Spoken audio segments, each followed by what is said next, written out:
ছাত্ৰ ছাত্ৰীসকল, আজি মই তোমালোকৰ চতুৰ্থ শ্ৰেণীৰ অংকুৰণ পাঠ্যপুথিৰ ৩ নং পাঠত থকা কলাগুৰু বিষ্ণুপ্ৰসাদ ৰাভা নামৰ এই পাঠটোৰ ক্ৰিয়াকলাপসমূহক সমাধান কৰি দিম। গতিকে ভিডিঅ'টো শেষলৈকে চাই যাবা আৰু এতিয়ালৈকে যদিহে চেনেলটো ছাবস্ক্ৰাইব কৰি লোৱা নাই কৰি লোৱা, কাৰণ তোমালোকৰ এনেধৰণৰ ভিডিঅ'বোৰ ইয়াতে পাই থাকিবা।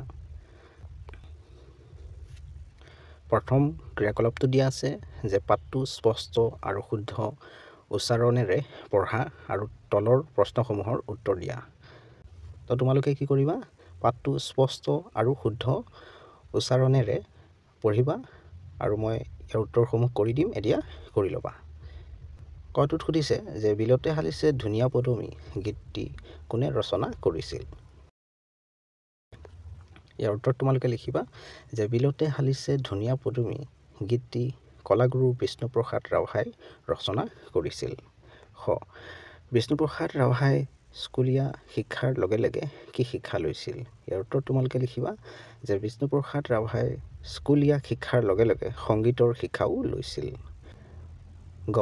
বিষ্ণুপ্ৰসাদ ৰাভাই কোন বিদেশিনীৰ নৃত্য দেখি অনুপ্ৰাণিত হৈছিল।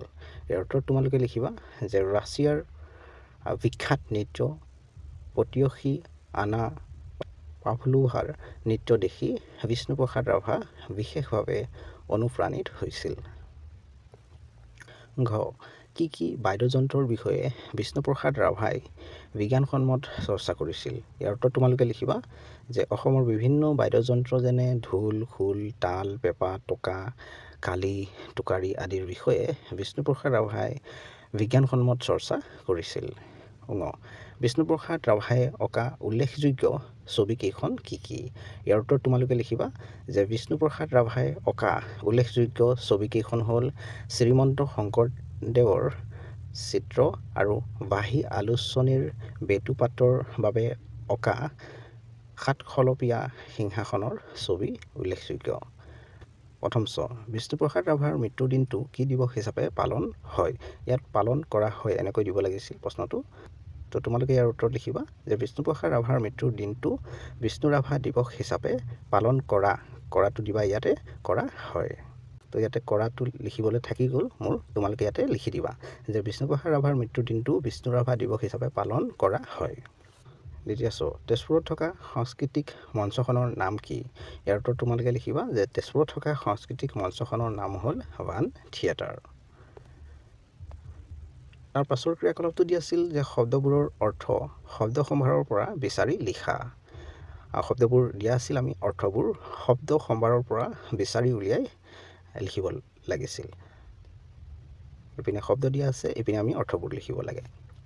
সংস্কৃত এইটো হ'ব পৰম্পৰা, প্ৰতিভাসম্পন্ন, ইপিনে হ'ব ইয়াৰ অৰ্থ হ'ব প্ৰখৰ বুদ্ধিসম্পন্ন।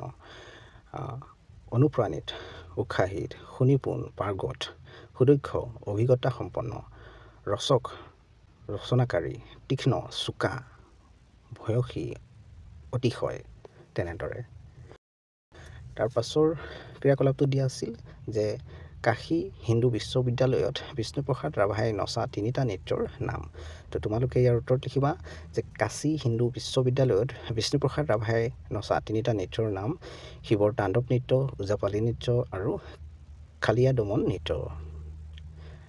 তাৰ পাছৰ ক্ৰিয়াকলাপটো দিয়া আছিল যে কাশী হিন্দু বিশ্ববিদ্যালয়ত বিষ্ণুপ্ৰসাদ ৰাভাৰ নৃত্য দেখি মুগ্ধ হোৱা উপাচাৰ্যজনৰ নাম কি। ইয়াৰ উত্তৰত তোমালোকে লিখিবা কাশী হিন্দু বিশ্ববিদ্যালয়ত বিষ্ণুপ্ৰসাদ ৰাভাৰ নৃত্য দেখি মুগ্ধ হোৱা উপাচাৰ্যজনৰ নাম সৰ্বপল্লী ৰাধাকৃষ্ণন। তাৰ পাছৰ ক্ৰিয়াকলাপটো দিয়া আছিল যে বিষ্ণুপ্ৰসাদ ৰাভাক গীত, বাদ্য আৰু নৃত্য শিকোৱা গুৰুৰ নাম। তোমালোকে লিখিবা সংগীতজ্ঞ উস্তাদ মতি মিয়া কালাচাঁদ আৰু গহৰজান বিবিৰ পৰা বিষ্ণুপ্ৰসাদ ৰাভাই গীত, বাদ্য আৰু নৃত্যৰ শিক্ষা লাভ কৰিছিল।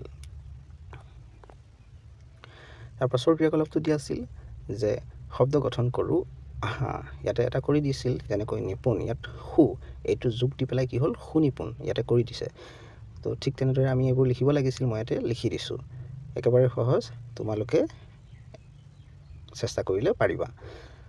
ইয়াত চৰিত্ৰ ইয়াত সুটো লগাই দিম আমি বা যোগ কৰি দিম তেতিয়া হ'ব সুচৰিত্ৰ চৰিত্ৰ মানে মানুহৰ স্বভাৱ আচৰণ এইবোৰ তো ভাল চৰিত্ৰ মানে তেনেকৈ দিনটো জানাই তোমালোকে সুদিন মানে ভাল দিন নাম মানে নামটো জানা তোমালোকে সু লগালে হ'ব সুনাম মানে ভাল নাম থকা দক্ষ কোনো এটা কামত পাগত ধৰা সুদক্ষ মানে বহুত দক্ষ ব্যক্তি গায়কটো জানাই তোমালোকে জনে গান গায় সুগায়ক মানে ভাল গায়ক তাৰ পাছৰ ক্ৰিয়াকলাপটো দিয়া আছিল যে পাঠৰ পৰা বিচাৰি উলিয়াই লিখা মানুহৰ নাম যেনে বিষ্ণুপ্ৰসাদ ৰাভা এইটো আমি পাঠটো পঢ়োঁতে পাইছিলোঁ তাৰপিছত আমি লিখিব পাৰোঁ কালাচাঁদ গহৰজান সৰ্বপল্লী ৰাধাকৃষ্ণন এইবোৰ নামো আমি পাঠটো পঢ়োঁতে পাইছিলোঁ ঠাইৰ নাম যেনে বংগ ঠাইৰ নাম যে আমি কাশী তেজপুৰ এইবোৰো আমি পাঠটো পঢ়োঁতে পাইছিলোঁ ইয়াতে আমি লিখি দিব পাৰোঁ অনুষ্ঠানৰ নাম যেনে বাণ থিয়েটাৰ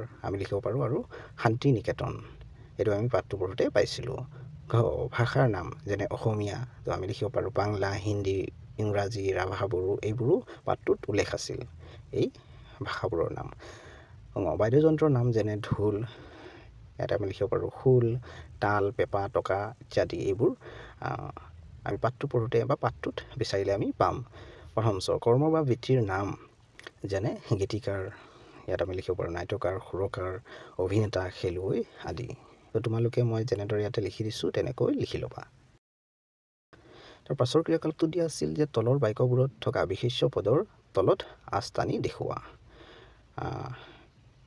বিশেষ্য মানে নাম বুজোৱা শব্দবোৰ ধৰা ঠাইৰ নাম হ'ব পাৰে মানুহৰ নাম হ'ব পাৰে তেনেকৈ নামবোৰ ইয়াতে কৈ দিয়া আছিল কতো মুকুটৰ তলত আস্থানা আছে ইয়াত মানুহৰ নাম এইটো ডিব্ৰুগড়লৈ যাব ইয়াত ডিব্ৰুগড়টো ঠাইৰ নাম সেইকাৰণে ইয়াতে আস্থানা আছে তো আমি ইয়াক ইংৰাজীত নাউন বুলি কওঁ ইংৰাজীত গ্ৰামাৰ পঢ়িলে পাবা তোমালোকে পাৰ্টছ অফ স্পীচ 8 প্ৰকাৰৰ আছে নাউন প্ৰনাউন এডজেক্টিভ ভাৰ্ব এডভাৰ্ব তেনেকৈ আছে প্ৰিপজিশ্যন কনজাংশ্যন ইণ্টাৰজেকশ্যন তাৰে ভিতৰত নাউনটো হয় যিটো নামক বুজায় তো অসমীয়াত তাকে বিশেষ্য বুলি কৈছে সৰলতাৰ বাবে গৌতম সকলোৰে প্ৰিয় পাত্ৰ ইয়াত সৰলতা গৌতম প্ৰিয় এইবোৰ বিশেষ্য পদ হ'ব ঠিক তেনেদৰে গ ঘ এইবোৰ মই কৰি দিছোঁ তোমালোকে ভিডিঅ'টো ৰখাই পেলাই কৰি ল'বা তাৰ পাছৰ ক্ৰিয়াকলাপটো দিয়া আছিল যে বিষ্ণুপ্ৰসাদ ৰাভাৰ দৰে কলা সংস্কৃতিৰ সাধনা কৰা কেইগৰাকীমান ব্যক্তিৰ নাম লিখা ইয়াৰ উত্তৰ তোমালোকে লিখিবা বিষ্ণুপ্ৰসাদ ৰাভাৰ দৰে কলা সংস্কৃতিৰ সাধনা কৰা কেইগৰাকীমান ব্যক্তিৰ নাম হ'ল ডক্টৰ ভৱেন্দ্ৰ নাথ শইকীয়া ডক্টৰ ভূপেন হাজৰিকা নিৰ্মল প্ৰভা বৰদলৈ জ্যোতিপ্ৰসাদ আগৰৱালা তাৰ পাছৰ ক্ৰিয়াকলাপটো দিয়া আছিল যে শব্দ গঠন কৰোঁ আহা ইয়াত গীত দিয়া আছিল এটা উদাহৰণ গীতৰ পৰা গীতিকাৰ হ'ল নাটক তো নাট্যকাৰ সুৰকাৰ প্ৰবন্ধকাৰ নিবন্ধকাৰ তেনেদৰে মই ইয়াতে যেনেদৰে লিখি দিছোঁ তোমালোকে ভিডিঅ'টো ৰখাই পেলাই ঠিক তেনেদৰে লিখি ল'বা কাক কি নামেৰে জনা যায় আস্থানি মিলোৱা মই ইয়াতে মিলাই দিছোঁ পাৰ্বতী প্ৰসাদ বৰুৱা গীতি কবি বিষ্ণুপ্ৰসাদ ৰাভা কলাগুৰু জ্যোতিপ্ৰসাদ আগৰৱালা ৰূপকোঁৱৰ ফণী শৰ্মা নটসূৰ্য ৰুদ্ৰ বৰুৱা লুইত কোঁৱৰ যেনেদৰে মই ইয়াতে মিলাই দিছোঁ তোমালোকেও তেনেদৰে মিলাই ল'বা তাৰ পাছৰ ক্ৰিয়াকলাপটো দিয়া আছিল যে কোনে ৰচনা কৰিছিল বৰগীত মহাপুৰুষ শংকৰদেৱে আৰু মাধৱদেৱে ৰচনা কৰিছিল মই ইয়াতে লিখি দিছোঁ সেইকাৰণে বিষ্ণু ৰাভা সংগীত কলাগুৰু বিষ্ণুপ্ৰসাদ ৰাভাই জ্যোতি সংগীত ৰূপকোঁৱৰ জ্যোতিপ্ৰসাদ আগৰৱালাই ৰবীন্দ্ৰ সংগীত ৰবীন্দ্ৰনাথ ঠাকুৰে তো মই ইয়াতে যেনেদৰে লিখি দিছোঁ তোমালোকে লিখি ল'বা তো মৰমৰ ছাত্ৰ ছাত্ৰীসকল ভিডিঅ'টো ইয়ালৈকে আছিল তোমালোকৰ অংকুৰণ পাঠ্যপুথিৰ অন্য পাঠবোৰৰ ক্ৰিয়াকলাপসমূহৰ ভিডিঅ'বোৰৰ লিংকবোৰ এই ভিডিঅ'টোৰ তলতে পাই যাবা ইয়াতে ক্লিক কৰি চাই ল'ব পাৰিবা আৰু এতিয়ালৈকে যদিহে চেনেলটো ছাবস্ক্ৰাইব কৰি লোৱা নাই কৰি লোৱা কাৰণ তোমালোকৰ এনেধৰণৰ ভিডিঅ'বোৰ ইয়াতে পাই থাকিবা ভিডিঅ'টো ইয়াতে সমাপ্ত কৰিছোঁ ধন্যবাদ